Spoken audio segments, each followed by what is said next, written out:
Bonjour tout le monde et bienvenue dans Paramétrer le routage sur FortiGate. Bon, maintenant on va partir sur un autre volet qui est le routage. Un truc qui est un paramétrage qui est très avancé au niveau de FortiGate. Alors du coup, on va partir sur le plan de cette vidéo-là. On va voir qu'est-ce que le routage statique, le routage dynamique, les PBR et ainsi que le routage service Internet. Et bien sûr, on va finir par un lab qu'on va tous entamer ensemble. Alors, pour le routage statique, c'est quoi? Le routage est la façon d'un paquet est envoyé tout au long de chemin de point à point. On connaît tous le routage statique et bien sûr, c'est vraiment la base du réseau. Connaître un routeur, connaître un routage, ça sert à quoi pour communiquer entre différents emplacements. Alors, c'est d'envoyer tout au long du chemin de point à point sur le réseau, de la source à la destination, bien sûr. Alors, si la destination est sur un sous-réseau qui n'est pas directement connecté au routeur, le paquet est relayé, bien sûr, à notre réseau. Et voici comme ça part. C'est que si on ne trouve pas que le réseau qu'on cherche est le réseau qui est juste dans le routeur qui est à côté, bien sûr, l'autre routeur va prendre le paquet et le router ou l'acheminer, si on veut dire, vers un autre emplacement. Alors, les entrées de la table de routage, bien sûr, de routage peuvent être configurées manuellement ou bien sûr dynamiquement ou les deux à la fois. Alors, pour le routage dynamique, alors les chemins sont automatiquement découverts. Pardon. Alors, ces chemins, bien sûr, la table de routage va être téléchargée en utilisant des protocoles de routage dynamiques que FortiGate supporte. Alors, le FortiGate communique avec ses voisins pour trouver les meilleurs itinéraires. Bon, ça, c'est l'avantage du routage dynamique. On le trouve souvent chez des opérateurs, des grands organismes comme ça. Bon, ils ont un réseau qui est énorme, alors ils n'ont pas besoin de faire du routage statique. Du coup, ils peuvent utiliser un protocole ou du routage dynamique qui va servir à ça. Alors, les chemins sont basés sur l'adresse IP de destination du paquet, bien sûr. Alors, le routage devient auto-organisateur, il organise tout seul le chemin qu'il doit prendre. Bon, les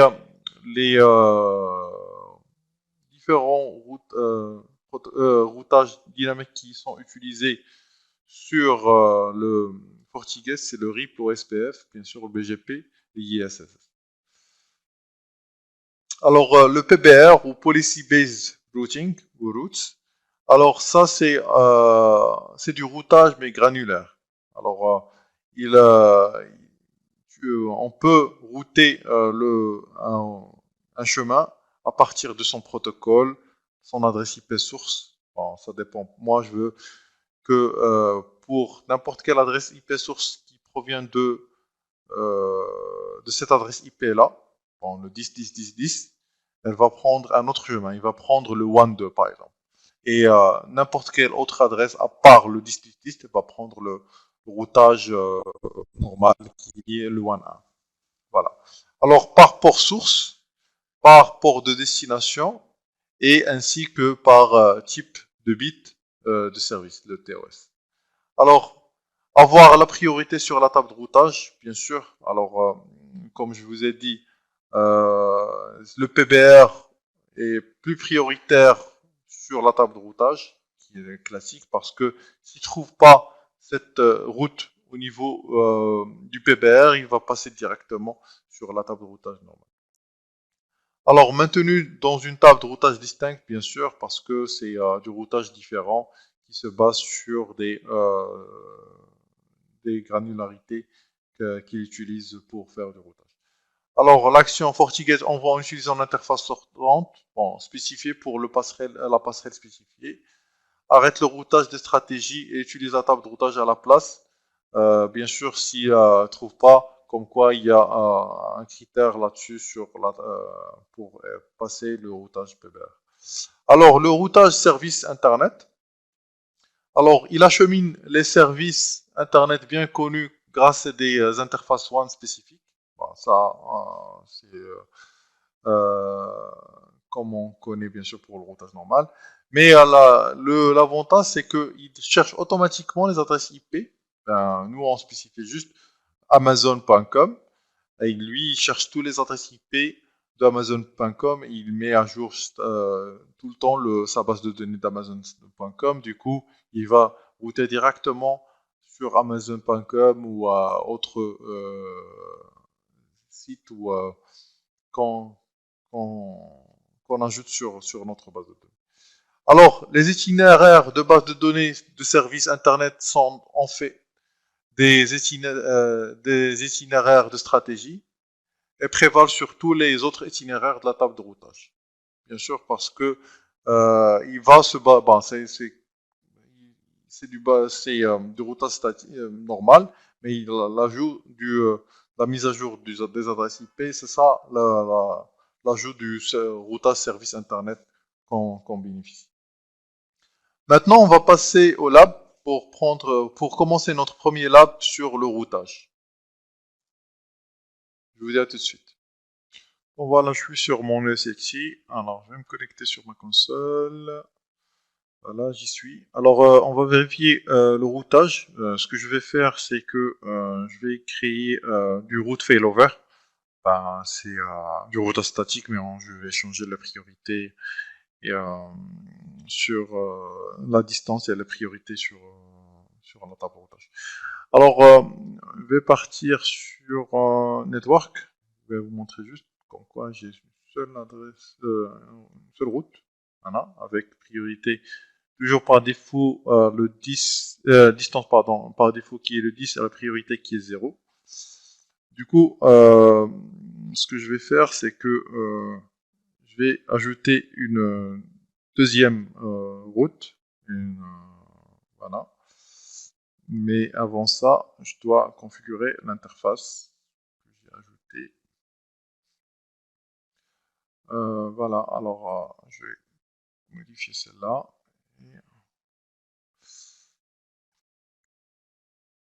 Ça va un peu. Alors le rôle, ça sera le one. Et je vais prendre l'adresse IP, comme on a dit sur le... Alors, ça sera le 10, 3.30, voilà, et 3 fois 255.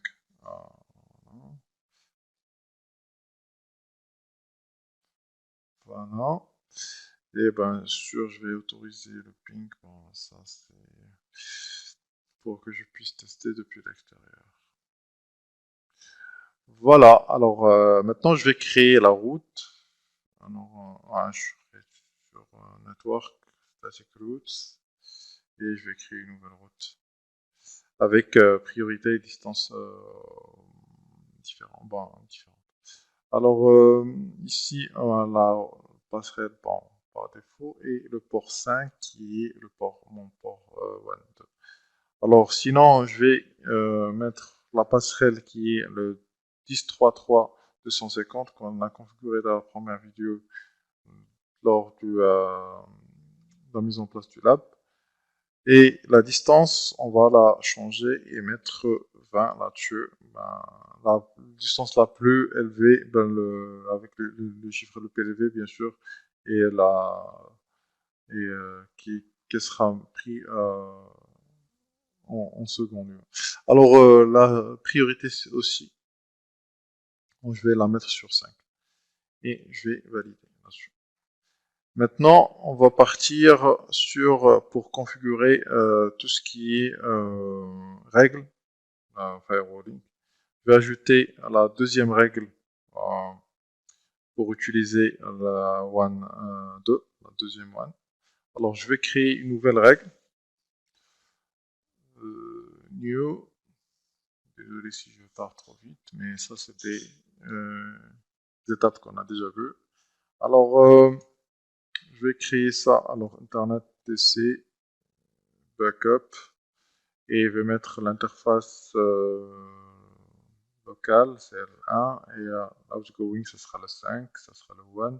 Source, c'est mon ADDC vers n'importe quel.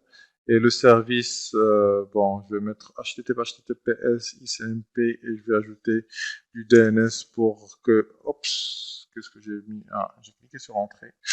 J'aurais pas dû faire. Alors, c'est pas un problème. Alors, je vais modifier ça. Alors, de suite. Et je vais juste ajouter ici du DNS.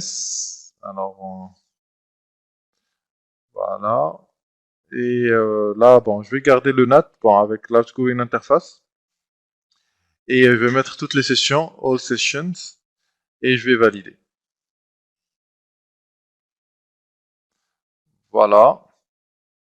Alors, dès que j'ai validé, bon, je vais remonter ma règle vers le haut et je vais la mettre comme ça, j'ai une visibilité de mes règles. Alors, après ma règle primaire, secondaire, tout, c'est la même chose, c'est copier-coller. C'est juste, c'est l'interface qui va changer. Je vous conseille pas de copier-coller, parce que si vous copiez-coller, il va prendre en charge l'interface du NAT. Il va utiliser celle du premier. Du coup, je vous conseille de mettre la première, bon, de créer une nouvelle. Voilà. Maintenant, on va partir pour configurer en CLI tout ce qui est backup. Bon, je vais tout d'abord montrer la table de routage qu'on a sur. Alors, tout d'abord, avant ça, je vais vous montrer. Alors, routing table et all. Bon, ça c'est bon, ça c'est la route bon, par défaut. Et si je mets pardon, database ici, oups, voilà, il nous affiche comme quoi bon, la deuxième route, mais elle n'est pas prise en compte, bien sûr parce que il n'y a pas de trafic là-dessus. Du coup, nous on va créer le link health monitor maintenant pour faire du basculement entre le failover entre les deux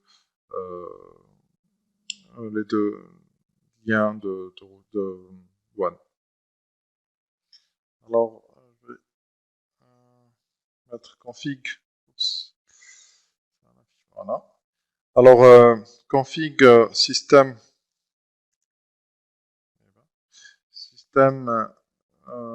link monitor. Voilà. Et je vais créer un nouveau. Alors, edit port 2 monitor pour moi. Et je vais faire cette source interface. Ça sera le port 2 pour moi, le premier port. Et cette serveur, bon, cette serveur 8. Bon, lequel je vais attaquer. Moi, c'est DNS. Et cette gateway, le gateway IP, ça, pour moi, c'est 10.1.1.250. Et le protocole, bien sûr que je vais mettre en place. Protocole, ça sera le ping. Et je mets set update static route enable. Voilà. Je vais sortir de là. Pardon. Et je vais créer pour le deuxième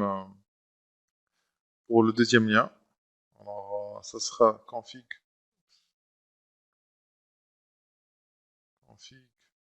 système link monitor, la même chose. Cette fois-ci, je vais mettre edit pour 5 monitor. Voilà. Monitor. Et je vais mettre la même chose comme j'ai mis sur alors cette source interface, ça sera l'interface port 5. Et après le serveur avec lequel je vais attaquer, bon, pour faire le ping, ça sera le 8888. Alors voilà. Et après, je vais mettre cette gateway. Oups. Gateway IP en 10. Voilà, 10.3.250. C'est l'adresse IP sur le routeur.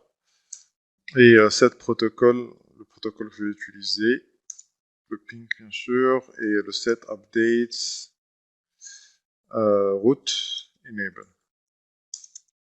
Et je vais sortir. Voilà. Maintenant, je vais faire le test pour le trafic, bien sûr. Alors, je vais tout d'abord faire un ping. Oups. Un ping vers 8. Bien sûr, en utilisant ici monitor.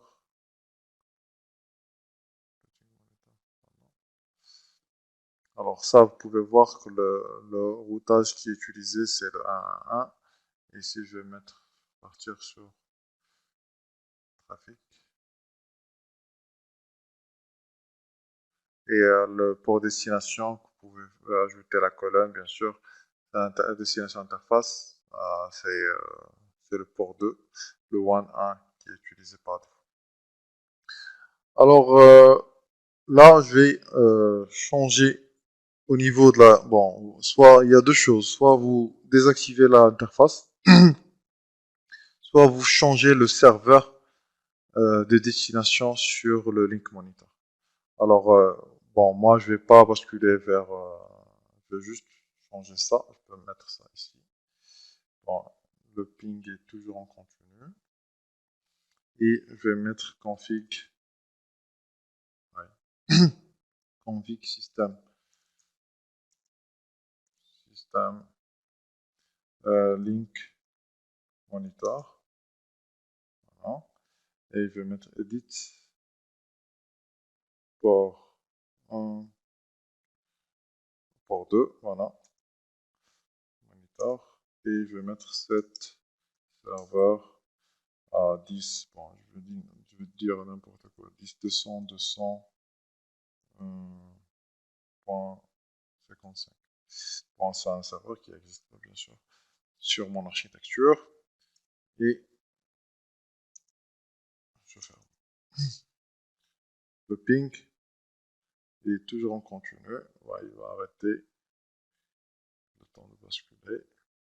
Voilà, il a basculé vers le deuxième lien. On peut vérifier ici au niveau du routing monitor. Vous pouvez voir maintenant c'est l'interface 5 qui est utilisée pour le monitor. Du coup, en se basant sur bien sûr les distances et aussi avec la configuration du link monitor, il a su comme quoi il ne pouvait pas pinguer le serveur. Du coup, on peut revenir, bien sûr, s'il revient. Alors, on peut revenir sur la configuration. Ici, config. Ah oui, désolé. Alors, config system link monitor. Et je fais du edit port 2 monitor et je vais faire set serveur wait. Voilà, et je sors. Il va basculer encore une fois. Voilà, maintenant il a basculé automatiquement parce qu'il a vu comme quoi les distances et la priorité elle était différente. Alors là, il a encore basculé vers le port 2 qui est le port par défaut pour lui. Alors du coup, vous pouvez, bon, le basculement peut être, bon, vous pouvez le configurer automatiquement, si vous avez bien sûr deux interfaces WAN, bon, juste en se basant sur, sur la distance et la priorité. Et vous pouvez configurer le link monitor pour qu'il fait le routage pour vous. Il voit comme quoi c'est pas il n'y a pas de trafic sur ce port-là. Il bascule sur l'autre interface et quand on bascule, bien sûr, il va utiliser euh, la route qu'on a ajoutée de backup. C'est juste, il ne faut pas oublier la règle de firewalling quand on fait ce genre de manipulation. Parce que, bien sûr, s'il n'y a pas de règle, bien sûr, ça ne va pas passer. Merci d'avoir suivi cette vidéo-là et je vous dis à la prochaine vidéo pour un autre lab.